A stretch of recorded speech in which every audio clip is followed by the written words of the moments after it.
Hello, what is up mga moms or sir ma'am? Ako po si Ralph Cifra, isang visual artist from Manila, Philippines. And today we are going to unbox and review the YOLO Park AMK Series Beast Wars Transformers Maximals Dinobot AMK Series 20cm model kit. Meron siyang feature dito na 360 degree weapon can rotate 360 degrees. Astig ng packaging na to, cardboard type, merong velcro strip sa side, tapos nandito yung shot of the action figure, profile ni Maximus Dinobot, a warrior to his core. Dinobot lived only for honor, won in combat. Disgusted by the greed and dishonesty of Megatron, and with the life debt owed to the Maximal leader, he joined Optimus Primal. Super cool, die-cut yung box. Dito kasi yung tray na nagko-contain ng mga parts ng action figure. Hindi siya parts from the runners. Pre-made na yung mga parts. So you just need to put them together. Hindi mo na kailangan ng glue, no painting required, and no tools required. So kung meron kayong, if you want to know more about YOLO Park after sales service, punta lang kayo sa pwede kayo mag-email sa cs@yolopark.com. Pwede nyo i-scan yung QR code. And if you want to know more about YOLO Park, punta lang kayo sa Facebook and Instagram page. Sa side of the box, you have the shot of the action figure. Tapos dito rin sa likod, meron ding instruction and yung mga parts. Tapos meron, pagbukas nyo ng box, meron din instruction manual. Very nice, very informative to. Tapos kahit na Chinese yung text, maintindihan nyo pa rin based dun sa mga photos and diagrams na nilayout nila. Very, very cool. Yan. So you have the body assembly, step 1, step 2, step 3, ito yung done. Tapos may mga additional information about the weapons and equipment. Okay? Tapos ito yung page 4, pwede kang mag-equip ng laser eyes. Alright, so ito yung mga parts ni Dinobot. So ito yung head, meron different face plates. So ito yung mas open yung mouth.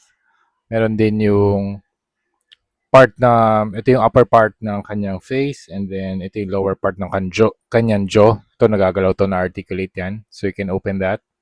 Tapos, ito yung part ng eyes na pwede mong i-equip yung kanyang laser eyes. Yeah, so something like this. But for now, ito yung gagamitin nating faceplate ni Dinobot. Yung naka-open yung kanyang mouth. Madali lang naman to tanggalin eh. Yung kanyang faceplate. So tanggalin niyo yung top, tapos tanggalin niyo yung back, and then yung dalawang gilid. Tapos mapapalitan na yung faceplate niya. Okay?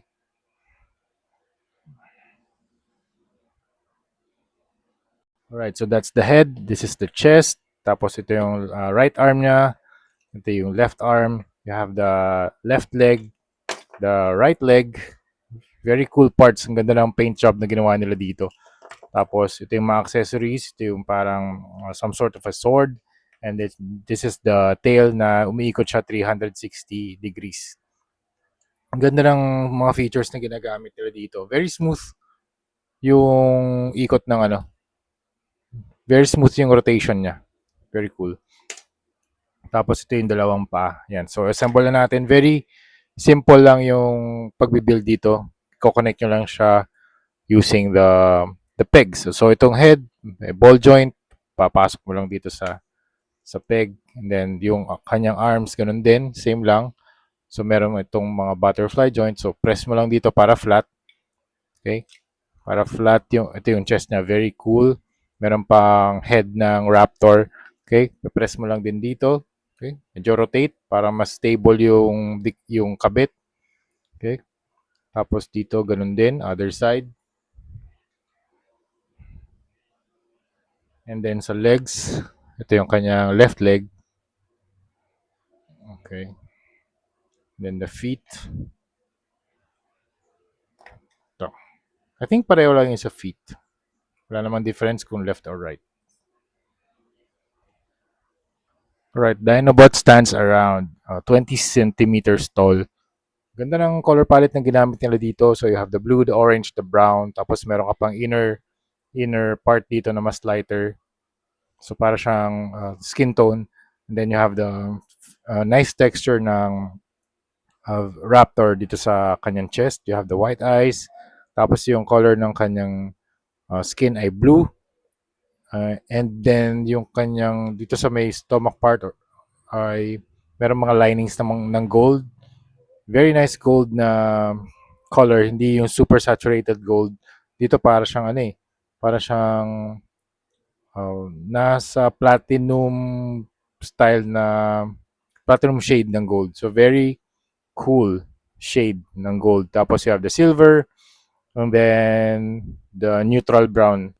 Ganda ng texture na ginamit nila dun sa skin ng Raptor. Very cool. Tapos ingat lang kayo dito, medyo sharp itong part na to. Ito sa ulo, yung sa head armor niya. Okay? Very nice emotion dun sa mga faceplates. So you have the exhaust part ng dito sa may side ng cheek, metal part dito sa merong sa back part ng head.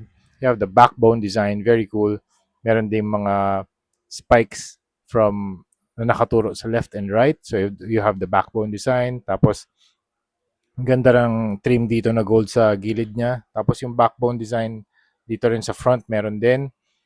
Tapos yung extra armor layers na gunmetal meron din sa legs. Tapos yung orange na segment meron din dito sa thighs. Very nice boot design. Ito medyo sharp. Hindi. Oh, ingat lang din dito. Medyo sharp din. You have the silver segment, the gold segment. Tapos dito sa calves. Ang ganda rin ng design dito na para siyang some sort of bone structure design na nakakapit dun sa legs niya. Tapos dito sa paa, ganun din. Meron din parang bone structure na parang some sort of bony parts ng dinosaur. Tapos, or ng beast.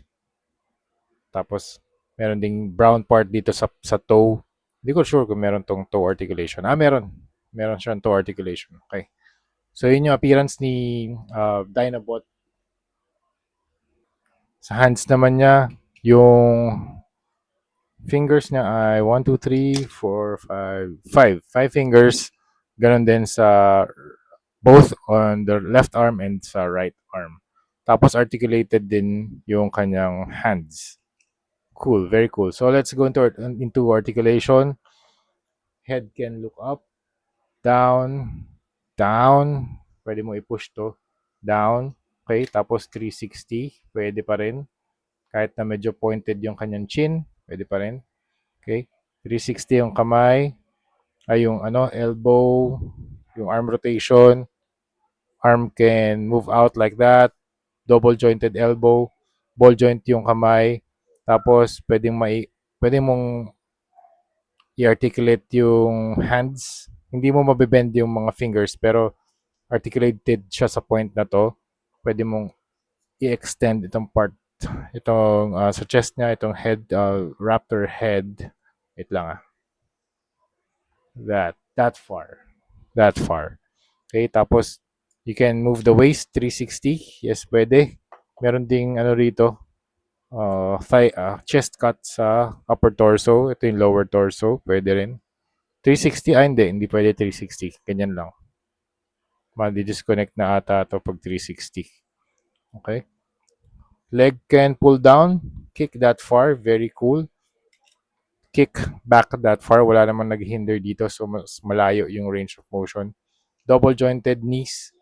And ball joint yung paa. You can move left and right. Tapos meron ding toe articulation. Ganda. Ganda na articulation nito. Tapos nga pala, if medyo maluwag yung mga joints ng YOLO Park ng mga figures nyo, hanapin nyo lang yung mga screws. Pwede nyo i-modify yung mga screws. Katulad nito. Yan.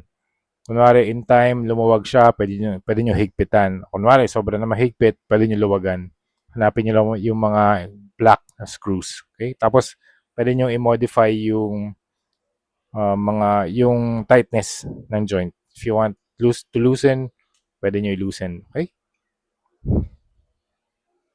Yan. Tapos ito yung pinakamagandang feature niya, yung rotating na tail. Super nice. Ang ganda ng pagkakagawa dito. Very smooth yung rotation. Okay? Alright, that's it. Yun na yung ating review ng... Wow. Alright, that's it. Yun na yung ating review ng YOLO Park Maximus Dinobot Beast Wars Transformers na AMK series na action figure. Alright, so yun lang mga ma'am sir, that's it. Thank you very much for watching and see you sa next video. Bye-bye. Thank you again, YOLO Park, for sending this for unboxing, review, and customization. So next step, kustomize natin to. Okay? Next video pala. So yun lang mga ma'am sir, that's it. Thank you and bye-bye.